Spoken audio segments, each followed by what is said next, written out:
What's going on, you guys? It's WWE Silent 16 here, coming at you guys with another video today. This time we're going to be talking about Monday Night Raw. Not from this week, though. That one will be coming up right after this video. We're going to be talking about Monday Night Raw last week, which was the 4th of July edition. So, this was... I don't know, like... I heard, like, a lot of people hated this Raw, and I don't understand why. To me, I thought it was an awesome Raw. I enjoyed every bit of it. There were just a lot of people complaining. I don't know why. I really don't know. So the way they kicked off the show was that everybody was backstage in like the locker room area or something, and they all started off with a huge food fight. And this occurred when it was just like it seemed like a normal 4th of July party backstage. And then it got ruined by the frickin' vaudevillains. They came in there. Golden Truth was like on stage trying to sing or something. They're trying to like do a remix of their song or something. Then the vaudevillains came out of nowhere. You know I can't stand those guys. They're terrible. Then they had Aiden English try to sing the national anthem or something. I don't know. No, they had him sing the Declaration of Independence, and it was like so terrible. Because it was like in a different language, I think. But the fight started once Bubba Ray threw the frickin' cake. He threw a piece of cake at Aiden English's face, hit him right in the face, and that's when all hell broke loose.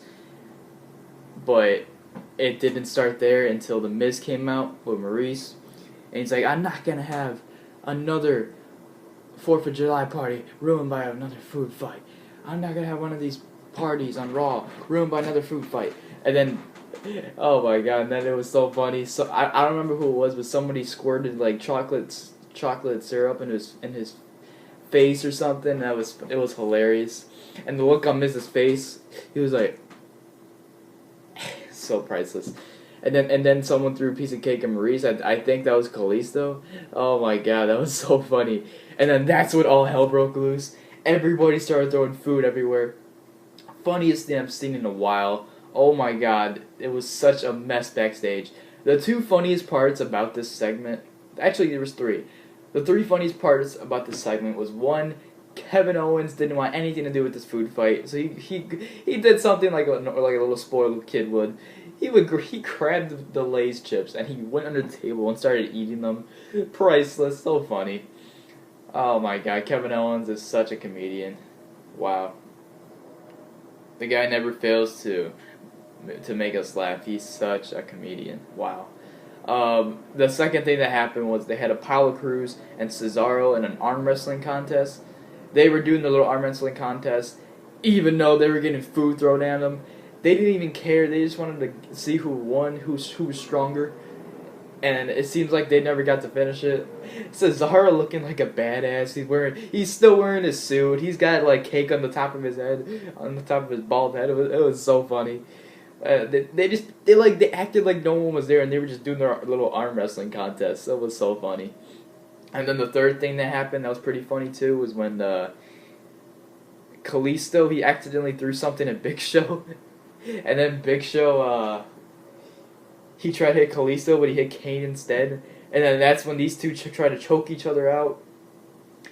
And then Heath Slater was the idiot who threw cake at both Kane and Big Show, and he paid for it and they both delivered a double choke slam to Heath Slater through the table. Oh my god, that was so funny. Poor Heath, man. And then afterwards, that's when everybody left. New Day was in the back, and they were just like all laughing. Everybody was just laughing at Heath Slater. It was so funny. And I don't understand why Big E wasn't wearing a shirt. He looked like a girl. People are saying that Big E is so damn big that his chest looks like he has breasts. It is so funny. Oh man, I still don't understand why Big E didn't wear a shirt. It was so weird. But he was just making the weirdest faces. He was acting like a creep. They were just all having fun backstage, and that's why I love this segment so much. And it was just the opening segment of the show. So priceless. Loved every bit of it. Oh my god, I could like literally just watch that over and over. It was so funny. Then afterwards, everybody left. Heath Slater was still on the floor. Then Kevin Owens when everybody left, Kevin Owens finally got out from under the table. He started laughing at Heath Slater. He grabbed the hot dog. He started eating the hot dog, and then I don't know what happened afterwards. They like cut into a different scene, and then Kevin Owens, so he got pied right in the face. Someone, I don't know who it was. Maybe it was the cameraman. They never showed who it was, but someone threw a pie into Kevin Owens' face, and then he started acting crazy. He started throwing tables around. Funniest thing ever. Oh my god. The way, oh my god, it's so funny. He just like grabbing the pie. He's trying to take off the pie off of his face. He starts screaming. Ah! He starts throwing the table. He goes into a beast mode. Oh my god, it was so funny. That's why I love that segment. Lillian Garcia, before like anything ever took place in the ring, Lillian Garcia started singing the national anthem, which was really good because, you know, I wouldn't have seen the national anthem. It was the 4th of July. So they sang the national anthem, jeez. And then they kicked off the show with the U.S. title match between Titus O'Neil and Rusev, and Titus O'Neil came out dressed like Uncle Sam, and then he had like Virgil shorts, so he was trying to represent the USA in this match. Even though he didn't win, he still looked pretty dominant. There was one point in the match where I thought he was going to win, was when he hit the Clash of the Titus on Rusev, but he kind of waited a few seconds before he pinned Rusev.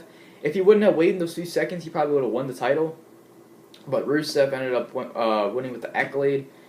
And it was so strange because when Rusev had Titus O'Neil in the Accolade, I thought Titus O'Neil was going to escape out of it because it looked like he was fighting out of it.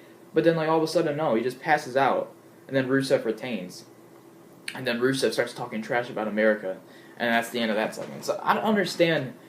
That match was kind of confusing because it was just like, oh, at one point you thought Titus was going to fight back. You thought he was going to escape out of the Accolade, win the U.S. title. But like, no. He just passes out. It was the strangest thing ever. Moving on. Enzo and Big Cass came out, and they took on the Social Outcast. And the Social Outcast came dressed up like the Founding Fathers from like a long time ago. Like I said, it was just a strange night, but it was still hilarious. Quite enjoyable for me. A lot of people didn't like it. I liked it. So if you didn't like it, you started complaining, and then you might as well just not watch. Because what's the point of watching wrestling if you don't even enjoy it? Seriously, what's the point? You're supposed to enjoy it. That's why you watch it every week. But yeah, they took on the Social Outcasts. Enzo Big Cass won this match pretty quickly. It was like a 1-minute match, and Enzo and Cass just destroyed the Vaudevillains. They squashed them. The Vaudevillains. Jeez. So they squashed the Social Outcasts, and then they took them out. So yeah, that was the thing of that. That wasn't the last week's Enzo Cass. They showed up. I saw them on TV at least 4 times tonight, which is pretty funny. You know, first they had first they were in part of the food fight, then they were part of the match, and then we'll talk about where they show up next. Sasha Banks, Charlotte, and Dana Brooke. Okay, this segment didn't really make any sense to me. Charlotte and Dana Brooke came out.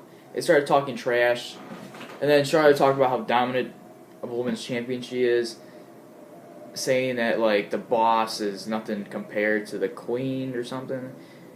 And then that's when Sasha came out. She started saying, "You might be the most dominant women's champion, but you've never beaten me." And then that's when they started beating up each other. Sasha got hit in the face. Then Charlotte tried to take advantage. Sasha hit her again.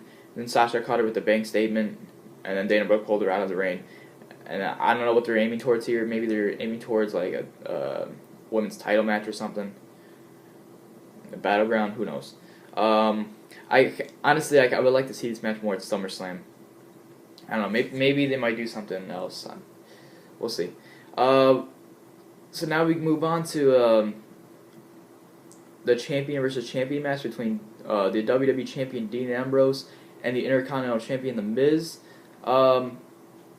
This was a rematch that took place on not last week SmackDown, 2 weeks ago on SmackDown, and this was just a rematch that took place on Raw. I like this match better on Raw than it was on SmackDown. It was more fast paced. The one on SmackDown was kind of slow, but then it got better towards the end, and then Ambrose won. So this is the second time that Ambrose beat Miz clean. So Ambrose won with the Dirty Deeds. He went for. This is like his new way of pulling off Dirty Deeds. He goes for a schoolboy attempt, a schoolboy roll up, and then he drags his opponent back up and then drills him with Dirty Deeds. That's a pretty cool combo for Ambrose. And then Ambrose wins in a highly competitive match with The Miz. I liked it. It was pretty cool. And then we thought Ambrose was, done for the night. But then Seth Rollins came out. I guess he was going to have his match with Dolph Ziggler because they announced before Raw even started. No, they announced right when Raw started that Ziggler challenged Rollins to a match tonight.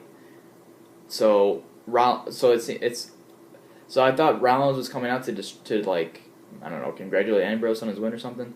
But he was just on commentary.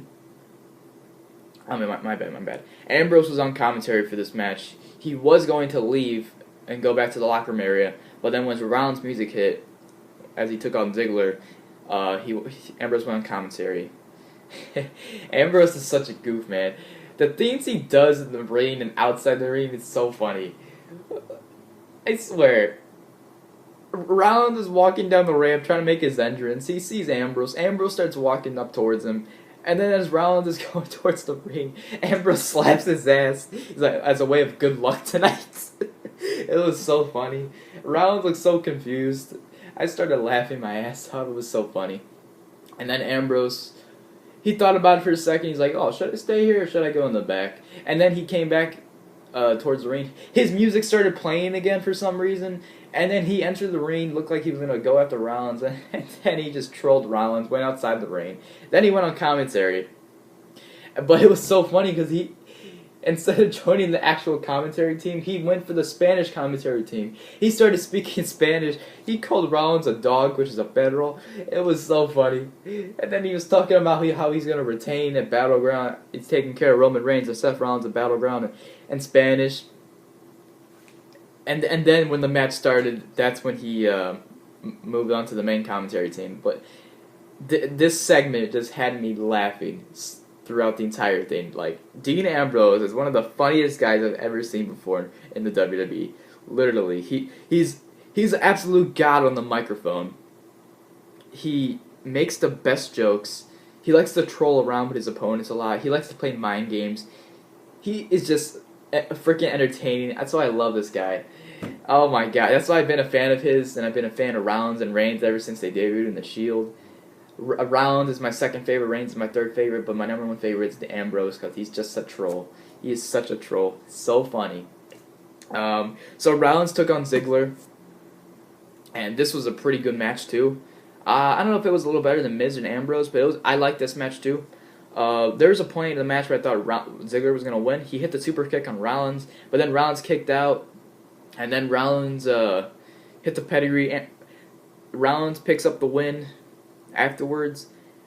Then all hell breaks loose again because Dean Ambrose is still on commentary after the match was over. Rollins goes on top of the announce table. He starts talking about how Ambrose has taken away his life, meaning the title, talking about, oh, you took my life away from me. That title should belong to me. You stole that title from me. You snuck up behind me. You stole that title from me. You took away my life from me. And Ambrose didn't want to buy any of it, so he stood on top of the announce table too. Rollins started talking trash about Reigns' suspension again, and then Ambrose had enough of it. He went on top of the commentary table, and then he started talking about how, oh, Rollins, you want this so bad? Take it. He throws the title to Rollins, and Ambrose starts beating the crap out of Rollins. It was so funny. Like I said, he's such a troll. One of the best guys in the ring, one of the funniest guys in the ring, like I said. He started beating the hell out of Rollins, and then Rollins trying to escape out of it. He literally did not defend himself, and Ambrose took advantage with dirty deeds under the announce table. Surprised the table didn't break. He drilled his face pretty hard into the table, and that looked pretty painful, but Ambrose drills Rollins' face into the table, and Ambrose stands tall with the WWE Championship. sending a message to Rounds Before Battleground. Um, so yeah, that was the end of that.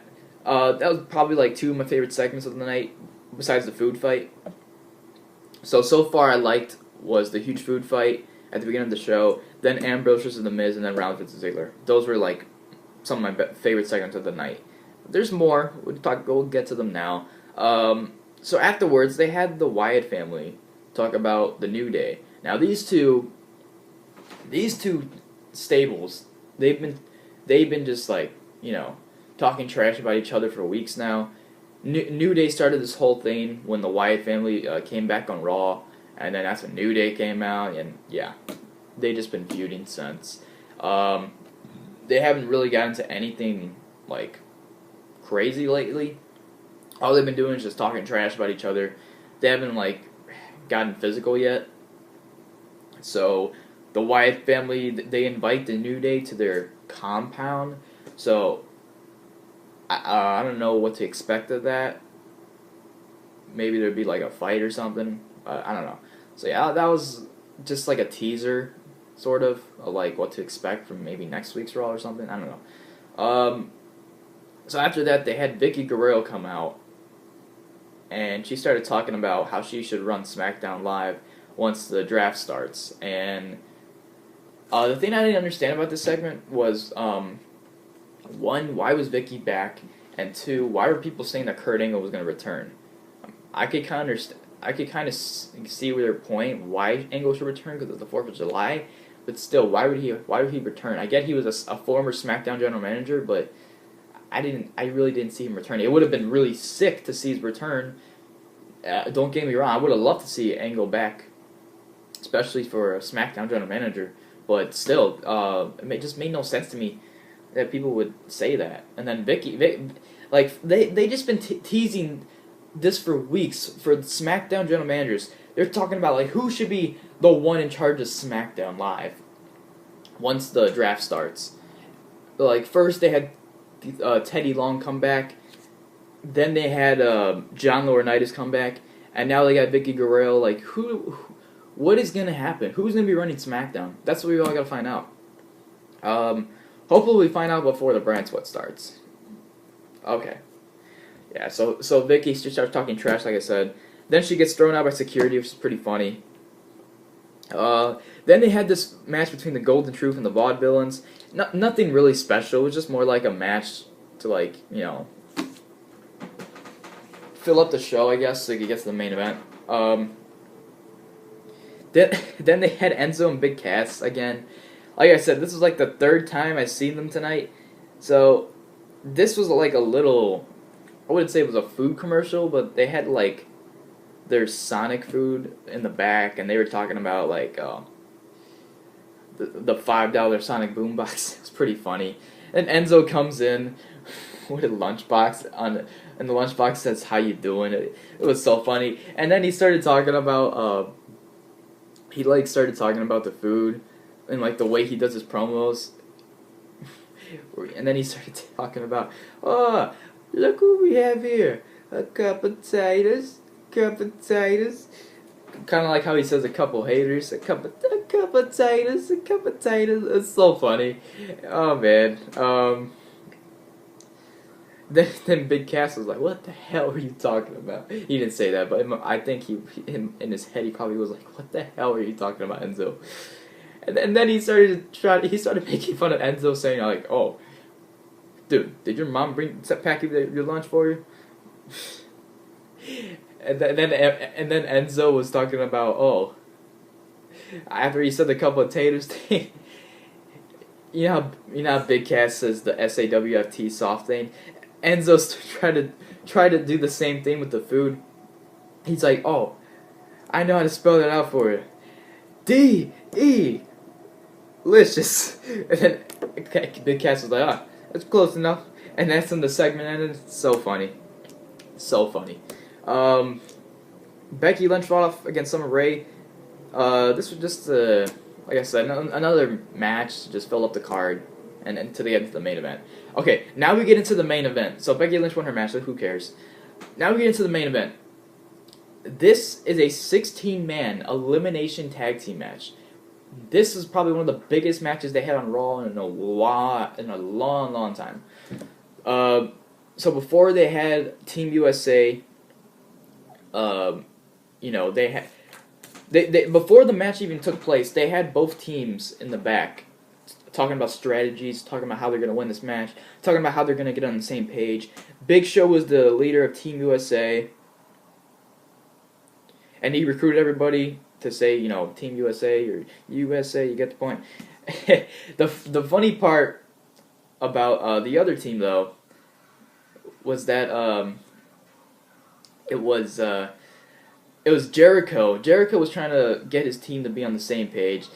Nobody really bought into it, and then Kevin Owens, he started talking about, we need to stick on the same team. We might not like each other, but we have to stick on the same team. We got to stick on the same page. And Owens made a point there. Jericho was like, "Oh, you heard Owens. Let's stick on the same page and let's win tonight." And then that's when everybody else left. And then really all the people that were left were just Sami Zayn, Cesaro, and the Lucha Dragons. And then Sami Zayn, Jericho mentioned it or something. He's like, "We got to get through it." And then Kalisto, when Jericho left, Kalisto was like, he tapped Sami. He was like, "What is it?" And then Sami's like, "I don't know. I have no idea what that is." And then the funny part about this was that it was Sami Zayn, like I said, it was the Sami Zayn, Cesaro, and Lucha Dragons. They started talking about like strategies, and then they started mentioning amigos, like friends in Spanish. It started getting funny, and then they did this little chant or something where they all went like 1, 2, 3, amigos. It was so funny. Oh man, I really just enjoyed this night. It just made me laugh so much. So now we get into the main match. So I don't remember everybody in this match, so I had to write down all their names. So for Team USA, we had the Dudley Boys, Apollo Crews, The Big Show, Kane, Mark Henry, Jack Swagger, and Zack Ryder, taking on the team of Alberto Del Rio, Sami Zayn, Kevin Owens. I know Sami Zayn and Kevin Owens are not going to get along on the same team. Sheamus, Chris Jericho, Cesaro, and the Lucha Dragons.